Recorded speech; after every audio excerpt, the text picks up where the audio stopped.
Hi everybody, we're here on the new part of the range tee with Frank. One of the most obvious pro-to-pro segments would be Frank hitting the long ball. So I want to talk to Frank a little bit on what he does with his driver. I think a lot of good stuff happens in setup before he gets started in the golf swing, and then basically everything he does in the swing is just set up to hit the ball as far as he possibly can. So Frank, go ahead and take it away. Let's start with setup. What's some of the things like you do in your setup to feel like you do the best to launch it as high as you can and as fast as you can? Yeah, sure. So I think in general, I'd say I'm an overachiever as far as driving the ball, is what we say.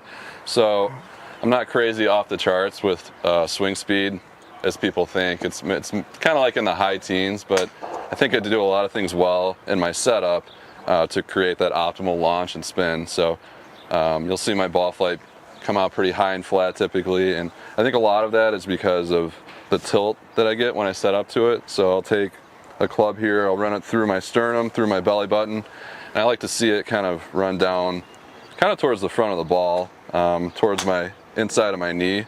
I see a lot of people that are underachievers as far as driving. They'll set up real square with their shoulder level here, so they won't have this tilt here, and that's going to create kind of a descending blow, and the ball's going to come out low with spin. To get that kind of high flat launch, I like to set my shoulders more this way. How high are you teeing it up? Are you trying to tee it up a little higher or kind of more in the middle of the club? It's a little higher than normal. That's about what I'd tee it there.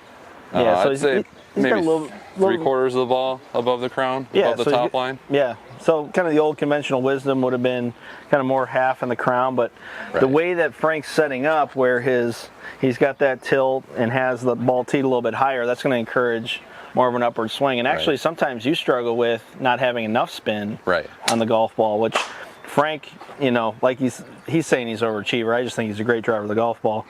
When you're hitting it up here in this section of the face, up on top, you're maximizing what the face is able to do. You're lowering the spin, and that's going to actually get the ball to hang in the air a little bit longer with less spin and launch at a little higher angle. So, try and stay out of this section of the face. So we don't want to tee it low. We don't want to create more spin. Everything Frank's doing from a setup standpoint, right, is maximizing all those factors. We're trying to get it to launch higher, right? But then also this part of the face, that's kind of the magic part of the face, it's really going to lower spin quite a bit. Right. Yeah, I'd say the other part of it is ball position as well. So it's going to be, I probably get it too far forward. I like to see it kind of like at my big toe here. Traditionally we teach kind of the inside part of the heel, but I'll get it too far forward sometimes. We're here, but that's just going to, again, allow me to hit up on it more, and I'm probably like 6 to 7 up angle of attack on driver. So I'm swinging way up on it, and it's coming out high and flat. So because of this angle, everything is just kind of being produced from this angle. It's almost like an uppercut feeling. Right. Yeah. Bit. It's just a flattening effect. We talk about shallowing and swing a lot here, but you can do some things right in your setup right from the start, where if you're turning around that angle that you set up in here, it's just a shallowing effect on its own right in your setup. You don't have to worry about, okay, I got to get it here coming down. I like to kind of more or less stay on top of it here because I like to see the ball fade. So my plane coming down is either on plane or I would say even slightly steep, but being behind it here is going to allow me to hit up on it and still hit that flat cut.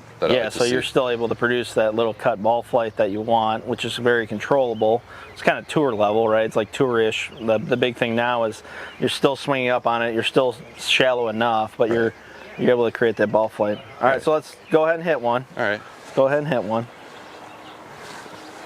So I'm feeling that left shoulder kind of under. Yeah. That sternum's kind of behind the ball here. Jeez.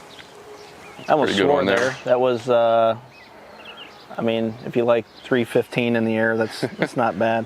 One of the things that I like that Frank does too, that I think, we get too kind of hung up on what tour players are doing right now. The thing I love that Frank does, and he's always done this really well in his entire golf swing, is I like the fact that his tempo is really connected going back. Do you kind of feel that way? Like you're not rushing it, you're kind of loading everything up? Right, yeah. I've kind of modeled my swing kind of off like Steve Stricker, where there's not a whole lot of movement with the small muscles. It's kind of controlled by the big muscles, the shoulders, the chest, where it just kind of loads up this way. Yeah, you've always looked really connected, like up until here, and then obviously the arms kind of run away and get a little longer. Right. But yeah, I mean, there's so many, you know, it's not just because Frank's tall that he hits it long. He does a lot of things well in his golf swing. So, you know, hopefully some of this helps, and hopefully we can start hitting more dingers.